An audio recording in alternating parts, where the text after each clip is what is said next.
Oh, good Monday morning, you guys. So, I'm going to try to read something just slowly but quickly. This is a book I just got from my son for Mother's Day, and it was suggested by a good friend. It's called the Aramaic and Palestinian Targum. And the reason I wanted to read the introduction is because I know there are people out there, probably like me, who didn't know these things. There's a lot of bits of information and history here that helps you understand things. And for me, understanding it kind of makes me more passionate about reading it. So let me read this, okay? Let me read this to you. You may find it boring. Tune out if you do. Sorry. But I want to read the introduction, okay? The Aramaic and Palestinian versions printed here are acknowledged to be the oldest and most widely used renderings of the ancient translations of the original Hebrew Torah. That's my impression is that's the Old Testament. Targum, meaning translation, references the various language transliterations that have come about over the centuries of the original Hebrew Torah. The Aramaic Targum was the first and oldest authorized translation of the Hebrew Pentateuch. I hope I pronounced that right. Pentateuch. The Hebrew Pentateuch is the Hebrew version of the Old Testament into another language.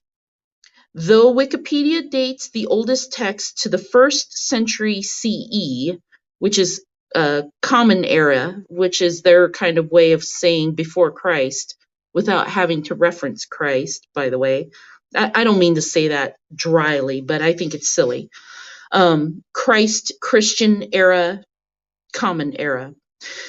My investigation into the reasons they were initially compiled date the earliest manuscripts back to near 515 BCE, before Christ era, with the completed construction of the Second Temple. One must understand that the reasons they were brought into being and authorized as translation is because the Hebrew people assimilated Aramaic as their colloquial language during their 70-year exile in Babylon. Once they returned and worship was reinstituted in the newly built temple, it was recognized that a translation was necessary in order to appease the lay people who no longer spoke Hebrew. I didn't know this. I didn't know how Aramaic played a role in any of this. So, if you think I'm dumb, great. No, whatever. I have no shame. But really, there's a lot of people that don't know these things. There's more. There's more. Just bear with me. It was during the 70 years of that diaspora of that Aramaic became the predominant colloquial language and accepted vernacular of use by the Hebraic people.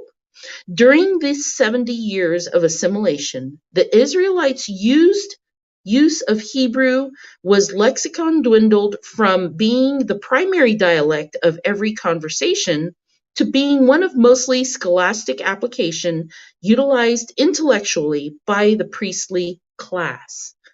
Okay, so it was about the language, okay? Here's another cool thing. This was written before Christ. It's ancient, it's history. Wow. Life abroad had required the adoption of Aramaic as the paramount vernacular of the region where the Israelites were residing in diaspora. Consequently, the majority of the lay population had increased using Hebrew for a communicable purpose. Following the decrees of Darius and Cyrus, which freed them from the bondage of Nebuchadnezzar's Babylon, the Israelites returned to and began to resettle the Holy Land. Once the temple was rebuilt in 515 BCE and worship reinstituted, the presiding rabbinical elders elders of the rabbi sort is what I would say, found it often necessary to pause devotion to translate the readings of the Hebrew Torah into Aramaic, so that the gathered assembly could understand what was being studied and follow along. So it's like going to a Korean church and somebody having to stop the whole congregation in service to repeat it in English to you. Not that that's ever happened to me, but it's happened to me. Soon, requisite for elucidation, predicated and the need to commission an authorized, officially sanctioned Aramaic translation of the original Hebrew Pentateuch. This authorized translation was created for the purpose of promoting a better understanding of the Torah in the dominant dialect of those populations which congregated for the customary liturgical service. The Targum were meant to foster an enhanced comprehension of the Torah among the growing secular populations no longer familiar with the dialect of their forefathers. Okay, so a few generations have passed. They no longer speak the same language that their forefathers spoke. It happens, especially when immigrants come to America and their children and the children's children become Americanized. Like me, I don't speak any Vietnamese. I can understand it a little bit, but there is no way I could speak it. Thus, the Aramaic Targum was compiled to aid oral interpretation of the Pentateuch during worship and devotional services. Having evolved from oral to written description, they were soon sought out and widely utilized by many who needed such transcription. Thus, the Targum, in my opinion, now this person that's speaking is the editor, and he's speaking as to why he edited or produced and published this book for the author. In my opinion, predated the 3rd century BC Koine Greek Septuagint translations of the Hebrew and Aramaic Tanakh used for such transliteration. Wow, that's a lot of words. What most biblical scholars do not understand is that the Greek Septuagint and even the original 80 books, 1611 King James Version of the Holy Bible are themselves Targum. The Hebrew word Targum simply means translation. Therefore, the Septuagint is a Greek Targum. The 1611 King James is an English Targum. All modern translations are Targum, as all of them are interpretations based upon the Hebrew and Aramaic Old Testament, the Greek New Testament, and the Greek and Latin Apocrypha. Okay, and this is not English words, so I struggle just a bit. Most modern Christians and students of the Holy Scriptures consider the Targum an ancient rabbinical commentaries to be contradictory to the current understandings of Scripture taught by mainstream churchianity. But as I have emphasized throughout my work, the Targum does not contradict the King James Version of the Holy Bible, but actually clarifies it.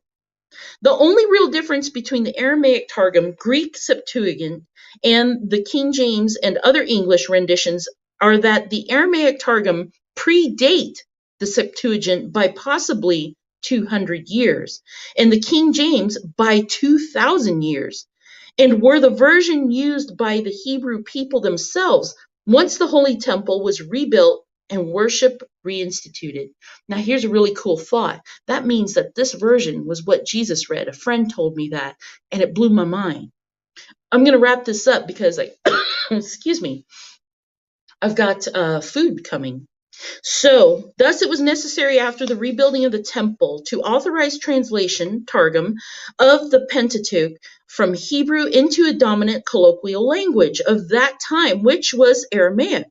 Therefore, if one wants to know what the ancient Hebrews held in belief before and up to the time of Christ, what better way to come to an understanding than to examine the rendition which they studied for themselves?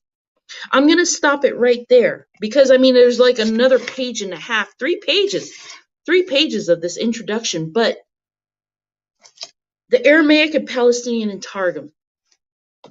I'm excited to read this. Now, what is it? If you don't know what it is, I didn't know what it was either. It's basically the Old Testament.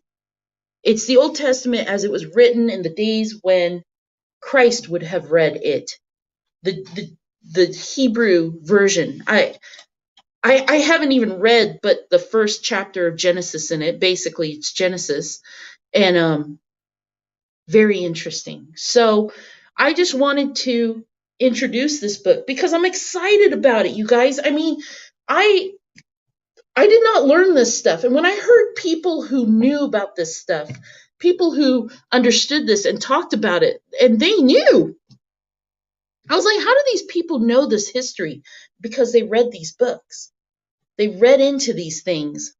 And thank you to Shulamite and Clutch for pointing these things out to me. I'm very excited to read it. So if you guys ever want to enlighten yourself, I think, a little bit more on that introduction, I'll see if I can find it on a typed text or something and put it in the description. If not, get the book. Get the book.